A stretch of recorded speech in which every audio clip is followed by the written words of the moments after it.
Hello and welcome to Pit Talk, a Fox Sports and Speed Cafe Formula One podcast. And on today's episode, Max Verstappen helps Red Bull Racing break a 35-year record for dominance with victory at the Hungarian Grand Prix. McLaren is finding it harder to talk down its upgraded car after its second podium on the bounce. And yes, Daniel Ricciardo is back. He finished 13th, but this race was probably a quiet success, as we'll discuss, or was it, for AlphaTauri. My name's Michael Laminato, motorsport writer for Fox Sports Australia. It's great to have your company and the company of both my co-hosts. First up from Speed Cafe, he knows the difference between a moral series victory and an actual one. It's Matt Kosh. We'll keep this one in between the lines, shall we? We've got the racing edges, just like the crease. We know where that is. Hey, Ian.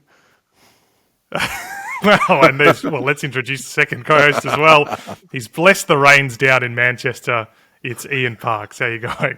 I'm all right, thank you, Michael. Yeah, we had plenty of sunshine over the Hungaroring, of course, but you guys had to rely on the good old British weather to help you retain the ashes. Funny old place to invent cricket when you think about it, isn't it? A game that cannot be played in the rain. But anyway, it's a story for another podcast. Fox Cricket Podcast. Why don't you go and have a look for that? The sun was shining in Budapest. Sun was shining on Max Verstappen and Red Bull Racing as well. At least once qualifying was finished. I do want to start, obviously, with the winner, but more to the point, 12 successive victories. That is a new record for domination Formula One. In case anyone wasn't feeling the state of Formula One at the moment and its one-sidedness, the stats back it up now. But I think what's really interesting here is that 1988 parallel. McLaren, an iconic team, Aitken Senna, Alain Prost. I mean, let's start, Matt, with this. Why does it feel weird to talk about Red Bull, modern Red Bull, in the same sentence as that team? Is it just a matter of the fact that we're living in it and not appreciating it? Yeah, it's interesting, isn't it? I think you're right. It's that we're living in history where you look back and there's this romanticism about the late 80s. It was a turbo era when it was, as the sport was becoming safer, but it still wasn't safe. So, these were proper gladiators where now it's just a little bit more cotton wooled. So perhaps there's a degree of that in there. There were less races. So, to win 11 races in a single season or in a row is a greater proportion of the championship. Unreliability was a bigger thing back then. So just reaching the finish was Ligier got a double podium finish at points during that era as well. I mean, that's unheard of. So it's a bygone era that, 35 years, that's more than a generation as well. So there's living history of it, but it's now sort of starting to fade. So it feels almost untouchable from a historical standpoint. And then you look at the numbers and it feels untouchable from a numbers standpoint. And then you get Red Bull come out and do it. And we talk about dominance. Mercedes dominated for 6 or 7 years or whatever it was. Someone in the comments will pull me up because they did last time. I got a stat wrong. I will invest in some auto courses. But that Red Bull is this dominant, it eclipses anything that Mercedes did over that 6 or 7 years. They were strong, and they absolutely dominated that 4 or 5 years. They had a couple of seasons where they were less dominant, but they were never like this. We've never seen this before in 73 years of Formula One. And Ian, you were there through all the Ferrari stuff back in the early 2000s and Mercedes. I wondered where you were going with that comment then when you started off with 73 years. How about do you think I am? Ian, you were there when Ascari won five of 6 races in 1953. I mean, this one does feel, even from the early sort of 2010s when Red Bull had that little dominant period about, 2012, 2013, when it ran away with everything. It feels different, doesn't it? What's your experience with Ferrari as well? Because that was a period where we're just going, can anyone beat Michael Schumacher? I think you're right. I think we are living it way more now than we perhaps have done in the past. There is absolutely no doubt that this RB19, following on from the RB18, will undoubtedly go down as one of the greatest cars in Formula One history. It has to, as much as we don't really want to say that, unless you're a Red Bull fan, of course. We say it through gritted teeth, but you just have to acknowledge the outstanding job that Adrian Newey and the rest of his team, and you've got to give credit to the rest of his team, we can't just say it's an Adrian Newey car, of course, has done with this car. They've taken the regulations, they've read between the lines, they've dragged every ounce of technical know-how out of those rules, and they have produced what is a wonder car, let's face it. It is a car at the moment that you cannot see being beaten this season. There is every possibility it could set the perfect record of 22 wins from 22 Grand Prix. Yes, there is the possibility of an incident. We can't rule that out. That's Formula One. Unreliability, at the minute, this car just seems impregnable. And just to get back to your very point at the start, Matt, how does it compare to that Ferrari era? Again, I think there's a bit of romanticism, isn't there, to a degree when we look back on that Ferrari era. Little bit tainted on occasion as well, bearing in mind how the dice were loaded towards Michael Schumacher. A little bit like they're loaded towards Max Verstappen at present. That team... You're referring to Ferrari, the Bridgestone stuff back then, yeah. Was built around Michael. This team was pretty much built around Max. And I don't think it would matter what Checo does. This is just another car for Max, and he's absolutely running away with it like we've not seen for quite some time. There is a really important second element to it, and you've sort of touched on it there, Ian. It's obviously the car has been built to an incredible standard, and credit to all the engineers, the designers. They've obviously eaten quite well over the last 2 years as well. Topic for another day. But it is the high standards, I think, that doesn't get referenced often enough. It's become a pretty common phrase, I guess, to say now when people say, oh, Formula One's getting a bit repetitive. We say, well, we're watching greatness and all that kind of thing, and that is true. But it is... the difficulty of maintaining such a high level of performance for so long, like 12 races is a long amount of time. In fact, it spans into last year, and probably we're going to see many more wins, probably in a row from this point as well. To maintain that high level of performance is really difficult, and it's pretty clear that Red Bull is pushing hard as well. I mean, there was a Sergio Perez fastest pit stop of the year in this race, and he wasn't even competing for victory. And I think was also really telling, Matt, Max Verstappen's reaction to losing pole by 0.003 of a second, absolutely meaningless point in the weekend in the grand scheme of things.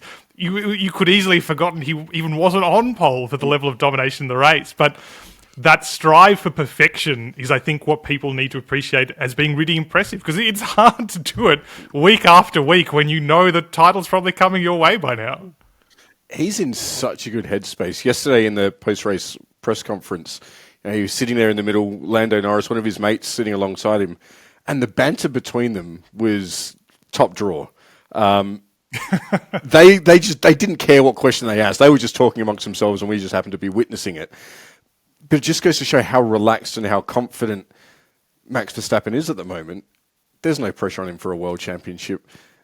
Not even the man to his left, Sergio Perez, is a challenge to that anymore. So he's just so happy, so relaxed that it's coming naturally. He doesn't have to try.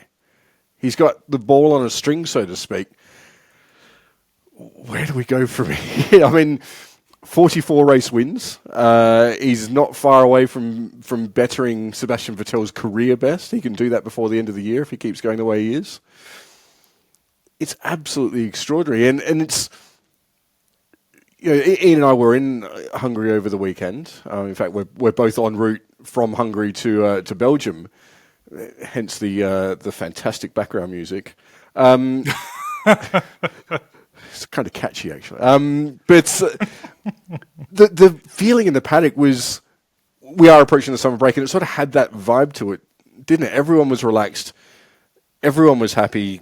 Max in particular very happy, as evidenced by that post-race presser, and then Daniel as well. It was just good vibes all around, and then the result and the on-track action was almost secondary to a lot of that. It was a very human weekend, I felt. And you got to remember as well that Max's comments post-race, he described it as pretty perfect. The only moment of angst was that run down to turn one and getting past Lewis. What we saw across the weekend was, as you mentioned, Michael, his comments were like, wow, it was as if he'd finished 19th back on the grid. Never mind 3,000ths of a second behind Lewis, just missing out on pole. What Red Bull had done in terms of bringing the upgrades onto the car as well, that they did for the first time, was that they'd loaded the car more towards the race. They knew that the conditions, in terms of getting the car more balanced, and say, given the conditions, given the heat that they knew was going to play a part on Sunday, they loaded the car more towards ensuring that tyre wear would be more preferential towards the race rather than trying to go towards one lap qualifying. If they'd loaded the tyre towards getting more out of the one lap, that would have compromised them for the Grand Prix, and the rears in particular would have overheated very quickly, given we had, I think it was 30 degrees ambient, 49 degree track temperature when we started.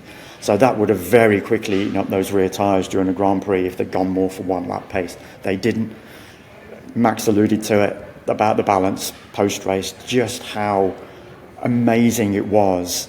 And that's why he was able to say that Grand Prix was pretty perfect, because everything about that car had been primarily set up for the Grand Prix, and he just delivered and was off into the distance, as we saw once he got past Lewis into turn one.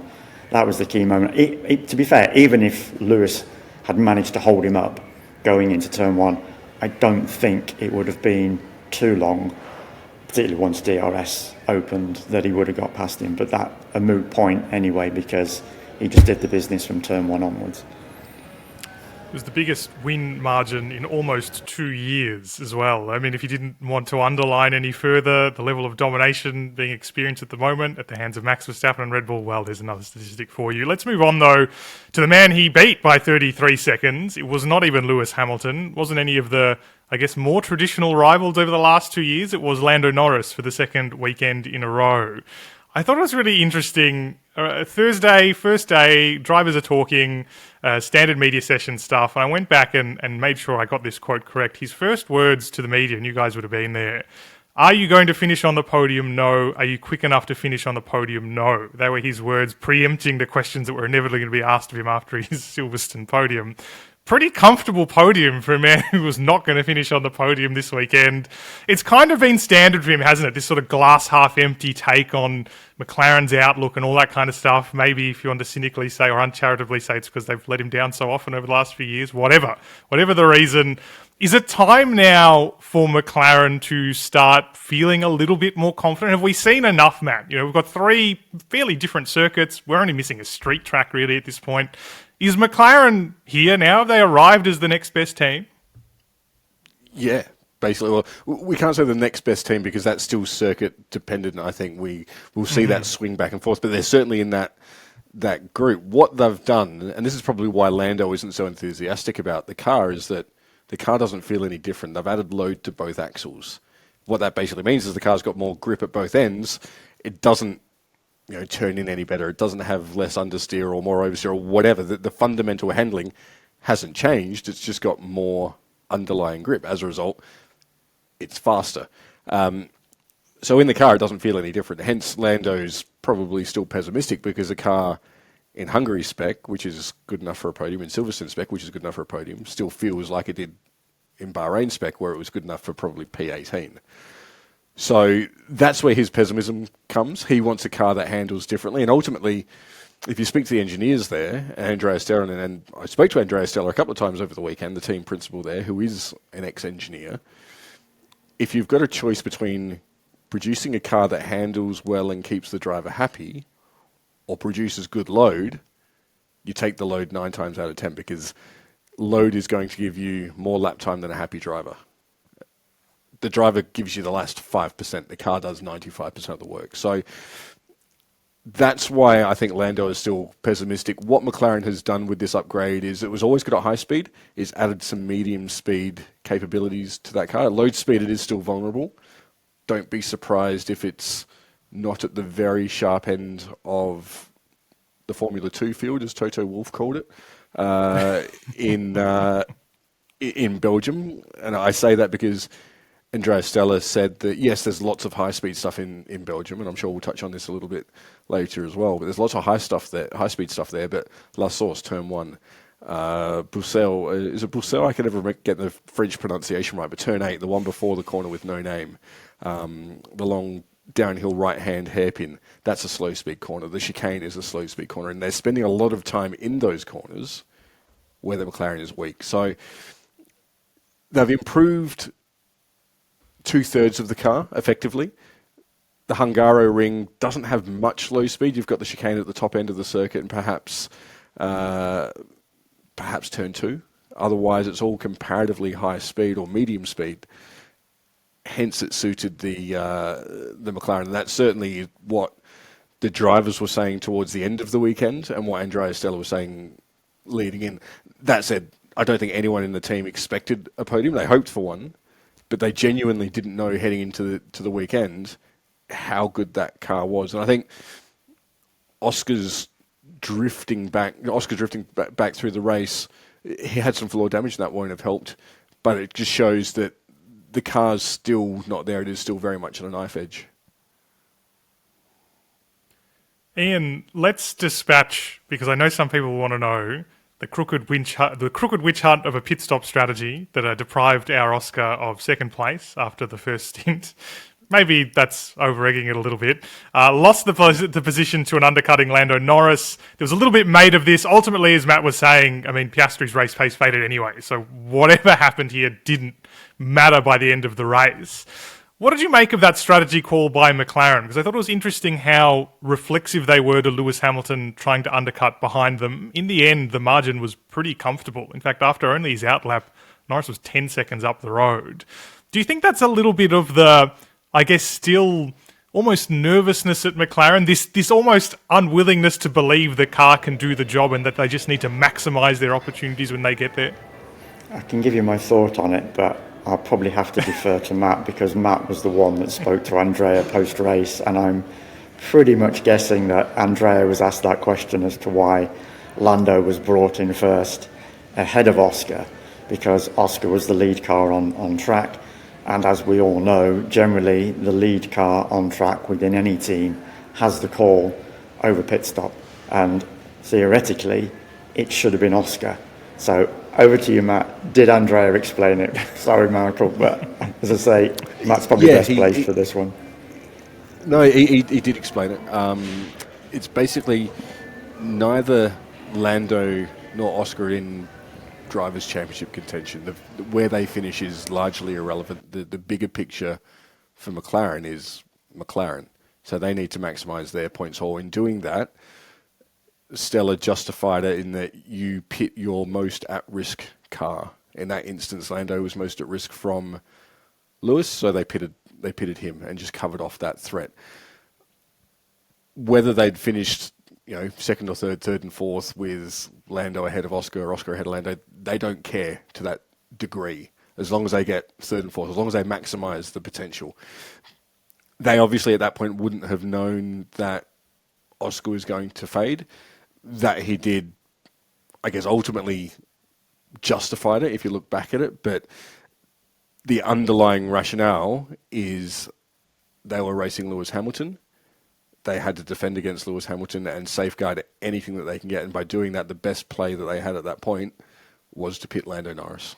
It was that simple, basically. There was nothing more untoward. There wasn't any favouritism towards Lando. It was all driven towards the team's championship, because the team's championship is hugely valuable. That's where the prize money is paid out against. So if they can make an extra spot or two in that competition and beating Lewis Hamilton by a single place, the midfield is so tight that can be all the difference. I mean, we saw last year, Sauber and Aston Martin were tied on points, went to a countback. So making those decisions, they're tough and they're unpalatable, particularly from us in Australia, because Oscar arguably lost out. But they're looking at the greater good, and there is a much bigger game at play. Not just the Hungarian Grand Prix, but we're talking tens of millions of dollars. Each position in the World Championship is worth something like $10 to $14 million at the end of the year. So that's what they're looking at, not just the checkered flag on Sunday. I'm really not too Reasonable. sure about that. I don't think it would have made any difference whether they'd pitted Oscar first ahead of Lando. They would still have been covering themselves against beating Lewis, because if you want a McLaren driver ahead of Lewis Hamilton, then what difference does it make if it's Lando or Oscar? So what difference does it make if they pitted Oscar first? I think that's a bit of an excuse by Andrea. I think they're looking after number one in their eyes, and that's Lando Norris at this point. Oscar's still in his rookie season. Lando, this is his 4th season now with the team. So naturally, he is the lead driver in their eyes. So as far as they're concerned, he gets priority. And I'm pretty confident that's the way they looked at it yesterday. As I say, I don't think it would have made any difference if you want someone ahead of Lewis. What difference does it make which McLaren it is?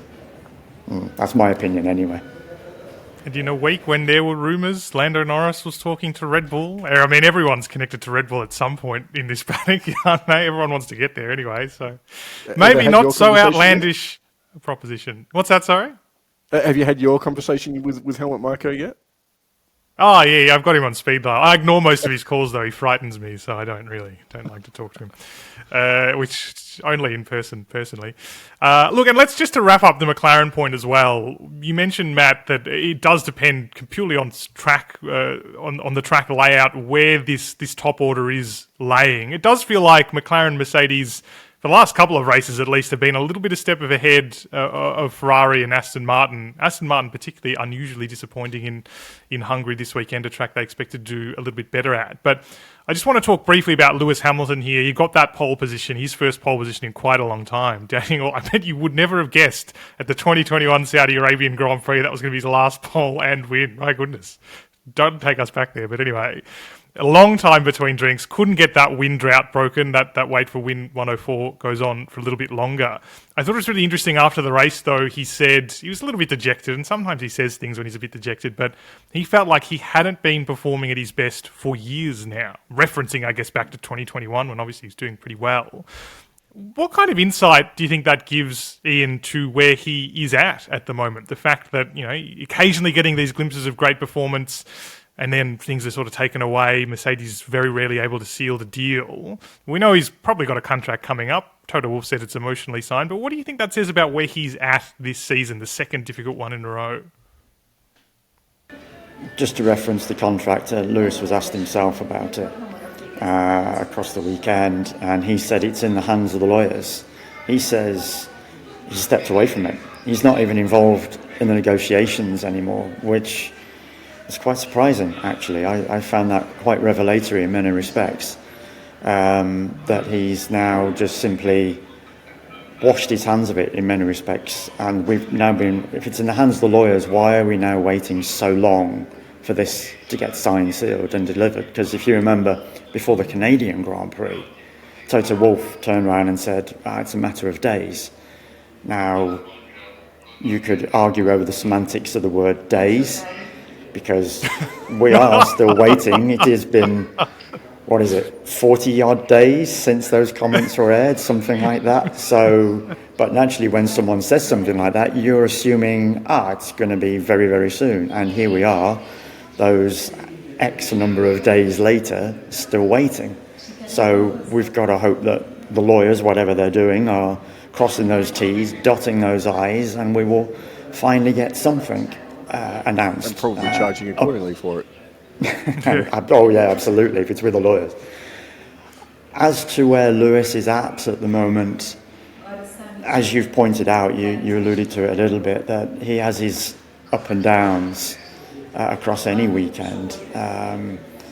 He came into Thursday's press conference and he wasn't the most talkative, even though the press conference itself actually lasted 15 minutes, but you could tell it was one of those that he didn't really want to be there. You get a good idea about Lewis when he sits down as to what kind of mood he's in and what you might get out of him in terms of his comments. And on this occasion, it was, as I say, the Thursday where he wasn't that forthcoming. Said enough, of course, got lines out of him, as we always do. So then Saturday, of course, he was in a great space. He'd managed to finally break that pole jinx of his As you say, first one for 19 months, going back to the end of 2021. And then just completely different again after the race, because he'd gone from pole, finished fourth, and for Lewis, that's going backwards, obviously. That's not what a race should be about for him. So it's very up and down at the moment with regard to where he is at and what he is feeling. It is that journey I find very interesting. Not only the contract element of it, but just where Lewis Hamilton's final chapter takes him. I think is very interesting, and I'm an enormous fan of the new interpretation of the phrase "a matter of days." I got to be wheeling that one out perpetually from now on. I think just a matter of days. All right, I think we've kept everyone waiting long enough. The story of this weekend, not of the weekend, but leading into the weekend, obviously, we talked about a lot over the last couple of weeks, was the return of Daniel Ricciardo. The smile was back in the paddock. Actually looked perhaps alarmingly good in AlphaTauri overalls. He's not intending to stay there, but they did suit him well enough, I thought. And I mean, 13th place on paper does not sound that great, but we all knew the AlphaTauri car, among the slowest on the grid, expectations had to be kept in check. Matt, unsurprisingly, I'm going to go to you first with this one. Ian, you can nod and smile along if you like. What do we make of it? Was this a success? It felt like the vibes were good. It's always a little bit difficult for people to define when he's at the back. What did you make of his first weekend back in Formula One? Firstly, he looks amazing. He looks like an athlete. He's got a different physique about him than he did 6, 8, 10 months ago when he was with McLaren. So whatever work he's been doing, he's got a different. He doesn't have a physio at the moment. So whatever work he's been doing has done something for him. You know, he's in a really good headspace as well, and that's the biggest change, I think, more than anything else. He never forgot how to drive. Maybe some of the specifics car to car, but his enjoyment and love of the sport. He was cheeky. He was laughing. He was having a good time all weekend long, from the very first press conference, which happened actually before the FIA session, and I've never seen a Daniel Ricciardo press call like it. There was standing room only, squashed into one corner of the energy station. The entire world's press was there, and some of them were hanging out of the window. It was really quite extraordinary to see. And I'm not making that up. There were people out the window trying to get in. But he just took it all in his stride. It didn't overwhelm him. It didn't seem to faze him, the increased scrutiny. He went out there and he delivered. Okay, practice one, you can't really take a read on that because there was one lap in the dry and then wet running. Practice two, can't really take a read on that because of the alternate tyre allocation they had in Hungary, down from 13 sets to 11. So there was no real meaningful running done in terms of performance. It was all effectively baseline setup. So we need to look at practice 3 to get an idea of how Daniel did by comparison to Yuki Tsunoda, his teammate at AlphaTauri. And I think he was 0.3 quicker off the top of my head. And that was despite having a broken floor, to the point where AlphaTauri swapped it before qualifying. So he'd run over a curb and he'd broken part of the floor or damaged part of the floor. So it's 0.3 quicker than a guy who's got far more experience in that car. Basically his first proper session in it. That's incredible. You then forward on to qualifying. That's where the ultimate test is, because you've got to be able to wring the thing's neck on a single lap. That's a big ask. You can be good over a stint, but you've got to be able to dance with it on the very limit, which is incredibly difficult. Daniel himself said that getting to 95% in these cars, every one of those guys should be able to do it and do it quickly. It's getting that last 5% that's hard. And he said after qualifying that he was only still at 98%, so it's still a little bit to go. And he was only 0.01 quicker than Tsunoda and got through into Q3, and that was an incredibly tight group down there at the sort of the drop zone. Daniel got through. It doesn't matter that he beat him by a tenth, a hundredth, a thousandth. He beat him. In a car he doesn't know, he went out and he beat the established star, a guy that a number of drivers have listed as in their top 3 for performers this year, Yuki Tsunoda. So he's not a slouch, and Daniel's gone out there and performed. And then in the race, he got the hit at turn 1. That compromised him. He was then caught in traffic. That compromised him.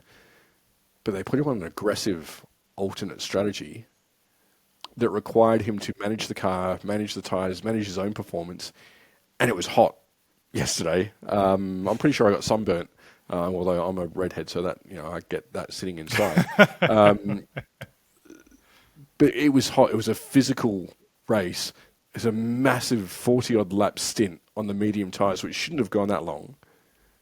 And Daniel made it work, and he finished ahead of Yuki Tsunoda. Now, we can't read too much into how he goes versus Haas or Williams or whatever, because they're not analogous at this point. So looking at Yuki is probably the best reference we've got. And head-to-head, Daniel won the first fight. That's incredible, because we sat here a week ago saying, he's probably going to have his doors blown off by Yuki for the first race or two. That hasn't happened is extraordinary, in my opinion. It goes to show that the Daniel Ricciardo that won races for Red Bull is still the Daniel Ricciardo that's on the grid. Whatever's happened in the last couple of years, that Daniel Ricciardo still exists. I'll pull you up on it, Matt, before somebody writes it. I was going to say, I'll pull you up on it, Matt, before somebody writes it in the comments section. You said Daniel made it into Q3, but of course he made it into Q2. Oh, sorry, I meant Q2. I know what I mean. I knew what you meant, but somebody's going to write it in the comments. So if I say it now, then it prevents that comment being made, doesn't it? So there we go. Just to point out that, of course, that in becoming the first driver to reach, first AlphaTauri driver, in breaching Q2, he became the first AlphaTauri driver to do so since the Spanish Grand Prix. So that says something about his achievement in only being in the car for however number of laps it was across the 3 practice sessions before qualifying. Yes, the car had been upgraded. Let's add that into the mix as well.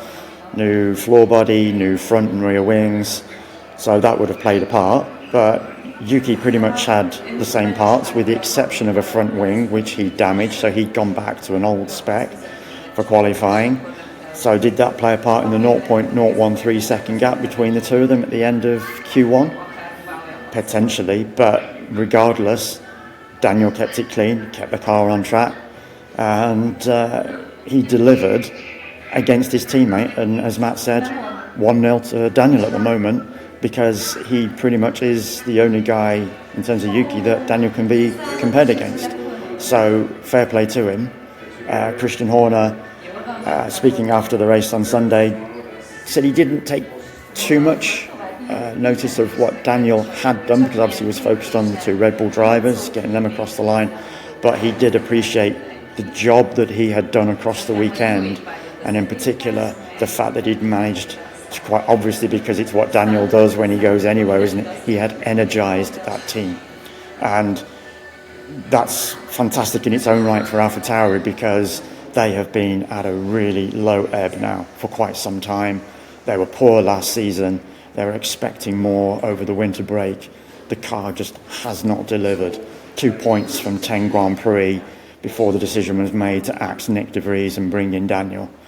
And as Daniel pointed out, I think Matt was there as well in the pen post session. As Daniel pointed out, if what happened at that first corner hadn't have happened, he feels pretty confident he might have actually got into the points. Unfortunately for Daniel, as we saw, domino effect scenario, whereby Zhou Guanyu, poor start, cars flying past him, right and left. Zhou outbraked himself into turn 1 in a bid to try and make up for his error, or whatever happened with the car if it wasn't an error. He went into the back of Daniel. Daniel went into the back of Esteban Ocon. Esteban Ocon climbed all over his teammate, Pierre Gasly. Both Alpines retired, and unfortunately for Daniel, he ran 18th and last for a period before a really good strategy from AlphaTauri in terms of the tyre calls propelled him back into 13th place where he started. And as Daniel pointed out, Lance Stroll in his Aston Martin finished 10th, and Lance was a position behind him. So arguably, but for what happened at turn 1, which was really unfortunate for Daniel, he might just have scraped into the points, which would have been a phenomenal result on that first weekend back. Can I just make the point that with that first corner melee that Red Bull driver Daniel Ricciardo gave Esteban Ocon wings? No, you can't say that. Sorry. No, that's an awful pun. I think we'll cut that one. That will definitely be edited out, Matt. So tumbleweeds rolling across the bottom of the computer screen right now, pal. Thanks for coming. It's going to be very interesting, I think, to see how Yuki Tsunoda bounces back from this. His post-race commentary was pretty short and curt. He was, including after qualifying. Frustration obviously plays a role. Such fine margin qualifying in particular. Then spent a lot of the race stuck in a gaggle of cars, didn't have the opportunity or the inclination to do a similar strategy to Daniel, which was admittedly pretty ambitious. I doubt very many drivers would have thought something like that was possible. Shows the experience Daniel's bringing to the team. So he's pretty frustrated, was Yuki, after that first weekend. But he will hit back because, well, as you were saying, Matt, he's pretty highly rated and he's been doing a pretty solid job so far this year. So the response... and how those two teammates eventually get along in sense of the dynamic in terms of performance is going to be very interesting. We won't have to wait long to find out how the next part of that goes. In just a matter of days, to use a phrase, we've got the Belgian Grand Prix, the next chapter of this battle before the mid-season break. Also a sprint weekend, so a little bit of spice there added, not only for Daniel Ricciardo's return, but of course for everybody. And Matt, I guess from the Australian perspective as well, we'll have, of course, Formula 3 and Formula 2, where there are many Australians. But Jack Doohan in particular, who's finally feeling that resurgence of form we've been expecting this season. Yeah, he had a shocking start for reasons that were outside of his control. There was a fundamental car issue. The bits weren't put in the way they should have been. They discovered that and they fixed that. That happened around Monaco, and since then you've seen the confidence return and the swagger return. Like Jack was so confident in the post-race press conference on Sunday, and the way he went about that race win was extraordinary. I'm going to roll a stat out here, and you can brace yourselves now because you two know what it is, and everyone knows I love a stat, but 7 times a Grand Slam has happened in Formula 2. A Grand Slam is pole position, fastest lap, leading every race to take victory. So there's 4 elements to it. Most of those have happened in sprint events where it's not that difficult because you get out front, you stay there, there's no pit stop cycle, all that sort of stuff. But only 2 of them have happened in feature races. One of them happened on Sunday, courtesy of Jack Doohan. The only other time it happened, you're going to have to help me with the last name here. I can't remember. It's Oscar someone or other. 2021, Saudi Arabia, Oscar someone or other. He's the only other person to do it. So, yeah, incredible feat. Good little stat for us Aussies as well. The only 2 times it's been done, it's been Australians doing it. Both Alpine Academy drivers at the time as well. So, yeah, it's exciting. Jack's making some progress in the Formula 2 Championship as well. Long way to go, but he's fighting back. So it's positive. You know, he's still well thought of within the Alpine program. Formula 3 there as well. Christian Mansell, Tommy Smith, and Hugh Barter to watch. They're not on quite so late. So if you don't want to make yourself a cocoa, you can watch them and catch Formula 1 the next morning or something. But yeah, it's a big weekend. We've got 10% of the Formula 1 grid. Jack going well in Formula 2, a good portion of the 10% of the Formula 3 grid as well. So, yeah, Australian motorsport at the moment, it's great. And we're going to one of the greatest circuits in the world. You know, Eau Rouge, Malmedy, Stavelot, Blanchimont, Poulan, La Source. This is the thing of legends. Spa-Francorchamps, it gives me goosebumps. In fairness, most racetracks do. But this one, this is a special place. Daniel's had success there in the past, so let's go Spa. I'm looking forward to it. A special place, of course, but is it one now that needs seriously remodifying yet again? Just to throw into the mix, going into this weekend, it's going to be wet, very wet on some occasions, and we've seen what that circuit's like in wet conditions. We've seen what that circuit's like in dry conditions. We've only recently, within the past few weeks, had another death at that track. And I'm going into this weekend with a little bit of trepidation because I just wonder what needs to be done now to bring this circuit up to scratch. And if we have another major incident like we've had in the past that has led, very sadly, to a number of deaths, then you've got to wonder what the future is for Spa-Francorchamps. Fingers crossed, naturally, fingers crossed. I'm hoping it's going to be a clean weekend, but the weather conditions look pretty foul right now. as we discussed this on a Monday afternoon, just a few days away ahead of the practice sessions on Friday. As I say, let's just hope it's a clean weekend more than anything, because then at least we can go into the summer break on a good note, let's put it that way. Certainly, let's hope for a clean weekend. Certainly, let's hope that it's not so wet that we don't get any action either. We all remember the Belgian Grand Prix only a couple of years ago. It was long and not a lot of laps were completed. Grand Prix in inverted commas, absolutely right. But that's all the time we have for Pit Talk this week following the Hungarian Grand Prix. We will be back in, yes, just a couple of days, just a few days from now, to review the Belgian Grand Prix, which is this weekend. You can subscribe to Pit Talk wherever you get your favourite podcast, including on Apple Podcasts. Can confirm that is working now. And of course, you can watch this on YouTube if you're not already. Just search for Fox Sports Australia Pit Talk. You can read coverage of this weekend's Belgian Grand Prix at foxsports.com.au as well as speedcafe.com. So from Matt Kosh, Ian Parks and me, Michael Laminato, we'll catch you next week.